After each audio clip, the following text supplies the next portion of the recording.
एक ऐसी हवेली जिसके राज खत्म होने का नाम ही नहीं लेते। एक कहानी जो आपको लगा था कि खत्म हो गई, पर असल में तो वो बस शुरू हुई थी। तो चलिए हवेली के राज की इस दूसरी और मैं कहूंगा कहीं ज्यादा डरावनी कड़ी में एक साथ चलते हैं। और ये आवाज थी अर्जुन की, एक यूट्यूबर जिसने ठान लिया था कि वो उस बदनाम हवेली का सच दुनिया के सामने लाकर ही रहेगा। हौसला तो बहुत था, पर उसे ये बिल्कुल अंदाजा नहीं था कि वो जिस खौफ का सामना करने जा रहा है वो उसकी सोच से कहीं कहीं ज्यादा भयानक है। तो बस इसी एक ऐलान के साथ अर्जुन की असली चुनौती अब शुरू हो चुकी थी। कैमरा ऑन, रिकॉर्डिंग की वो छोटी सी लाल बत्ती चमक रही है और वो अपना पहला कदम उस अंधेरे में रखने जा रहा है जहां से लौटना शायद मुमकिन ही ना हो। और अंदर जाते ही सब कुछ बदल गया। जैसे ही उसने चौखट पार की, हवा, माहौल, सब कुछ बाहर की दुनिया जैसे कहीं पीछे ही छूट गई थी। अब वो एक ऐसी जगह पर था जहां वक्त और डर दोनों जैसे जम से गए थे। और ये थी पहली चेतावनी। टेक्नोलॉजी ने जवाब देना शुरू कर दिया था। उसका सबसे भरोसेमंद साथी, उसका कैमरा, जो बाहर की दुनिया से उसका एकमात्र कनेक्शन था, अचानक अजीब तरह से ग्लिच करने लगा। स्क्रीन पर लकीरें आ जा रही थीं। नहीं, ये कोई मामूली टेक्निकल फॉल्ट नहीं था, ये कुछ और ही था। और तभी, बस एक पल के लिए, स्क्रीन पर कुछ ऐसा दिखा जिसे देखकर किसी की भी रूह कांप जाए। 3 धुंधले से साए थे तो इंसानी शक्ल के, पर इंसान बिल्कुल नहीं लग रहे थे। कौन थे वो? तभी एक फुसफुसाहट, एक आवाज हवा में गूंजी, इतनी धीमी, इतनी हल्की कि एक पल को अर्जुन को लगा कि शायद ये बस उसके मन का वहम है। एक चेतावनी जो हवा में घुलकर रह गई, भाग जाओ। जाहिर है अर्जुन का दिल जोर जोर से धड़क रहा था।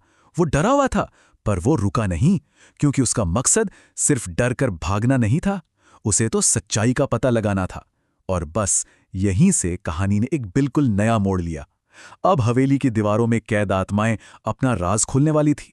अचानक उसकी टॉर्च की रोशनी दीवार के एक कोने पर पड़ी और वहां जो लिखा था वो खून से लिखा था। कुछ शब्द जो किसी की बेबसी, किसी का दर्द चीख चीख कर बयां कर रहे थे। ये मदद की पुकार थी, सीधे दूसरी दुनिया से। और अब वो राज खुल गया था। याद है पार्ट 1 के वो 3 दोस्त, राहुल और उसके दोस्त? ये साए और ये खून से लिखा संदेश उन्हीं का था, जिनकी कहानी अधूरी रह गई थी। वो कहीं गए नहीं थे, वो तो यहीं फंसे हुए थे, इसी हवेली में, हमेशा के लिए कैद। उन फंसी हुई आत्माओं ने अर्जुन को वो सच बताया जिसे सुनकर सच में किसी के भी होश उड़ जाएं। पहली बात कि वो औरत कोई आम भूत नहीं है, वो एक शापित शक्ति है, एक कर्स जो इस जगह से बंधी हुई है। दूसरी बात, उसका मकसद सिर्फ डराना नहीं है, बल्कि यहां आने वाले हर इंसान की आत्मा को यहीं फंसा लेना है। और तीसरी और सबसे ज्यादा खौफनाक बात, वो अपने पुराने शिकारों की आवाज की नकल करती है ताकि नए लोगों को अपनी ओर खींच सके। ये सब जानने के बाद अर्जुन का डर हिम्मत में बदल चुका था। अब वो सिर्फ एक यूट्यूबर नहीं था जो एक और वीडियो बना रहा था। नहीं, अब उसके सामने एक मिशन था, उन 3 फंसी हुई आत्माओं को आजाद कराने का। अब पीछे हटने का तो सवाल ही नहीं था और ना ही वो हटना चाहता था। वक्त आ गया था आखिरी मुकाबले का। एक तरफ था एक अकेला इंसान और उसका कैमरा, और दूसरी तरफ सदियों पुरानी एक शापित शक्ति। रोशनी और शाप की ये आखिरी जंग थी। अर्जुन हिम्मत करके हवेली के बीचों बीच उस बड़े से कमरे में पहुंचा, और ठीक उसी पल वो शक्ति, वो औरत उसके ठीक सामने आ गई। अचानक से कमरा और भी ज्यादा अंधेरा और ठंडा हो गया। एक ऐसी ठंडक जो सीधे हड्डियों तक महसूस हो रही थी। उसकी आवाज में एक अजीब सा घमंड था, एक यकीन था कि एक और शिकार उसके जाल में आ चुका है। उसने फुसफुसाते हुए कहा, तुम भी अब यहीं रहोगे।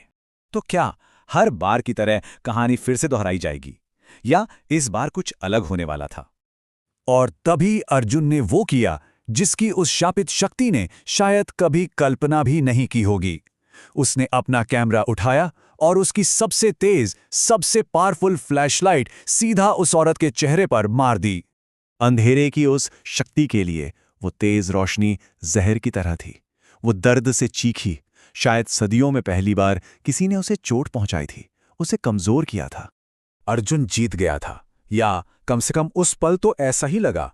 हवेली का शाप टूट रहा था, लेकिन एक ज्यादा डरावना अंत, एक ऐसा मोड़ जिसका किसी को अंदाजा नहीं था, वो दरवाजे के बाहर उसका इंतजार कर रहा था। उस एक फ्लैशलाइट से वो तीनों आत्माएं आजाद हो गईं, और जैसे ही वो आजाद हुईं, हवेली का वजूद ही खत्म होने लगा। जमीन कांपने लगी, दीवारें गिरने लगीं, और अर्जुन अपनी जान बचाकर गिरते पड़ते बस किसी तरह उस मलबे से बाहर भागा। वो बच गया था। हवेली अब बस एक खंडर थी, तो कहानी खत्म, राइट? नहीं, बिल्कुल नहीं।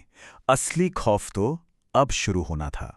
अगले सुबह जब सब कुछ शांत था, अर्जुन अपने कैमरे की फुटेज देख रहा था।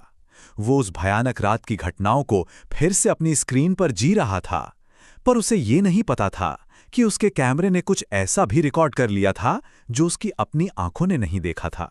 वीडियो की बिल्कुल आखिरी क्लिप में जब अर्जुन हवेली से बाहर निकल चुका था और कैमरे को देखकर राहत की सांस ले रहा था, उसके ठीक पीछे वही औरत खड़ी थी, और वो कैमरे की तरफ देखकर धीरे से मुस्कुरा रही थी। इसका मतलब वो शाप खत्म नहीं हुआ था। वो शक्ति वो हवेली के साथ नष्ट नहीं हुई थी, बल्कि वो हवेली की दीवारों से आजाद हो गई थी और अर्जुन के साथ इस दुनिया में बाहर आ चुकी थी।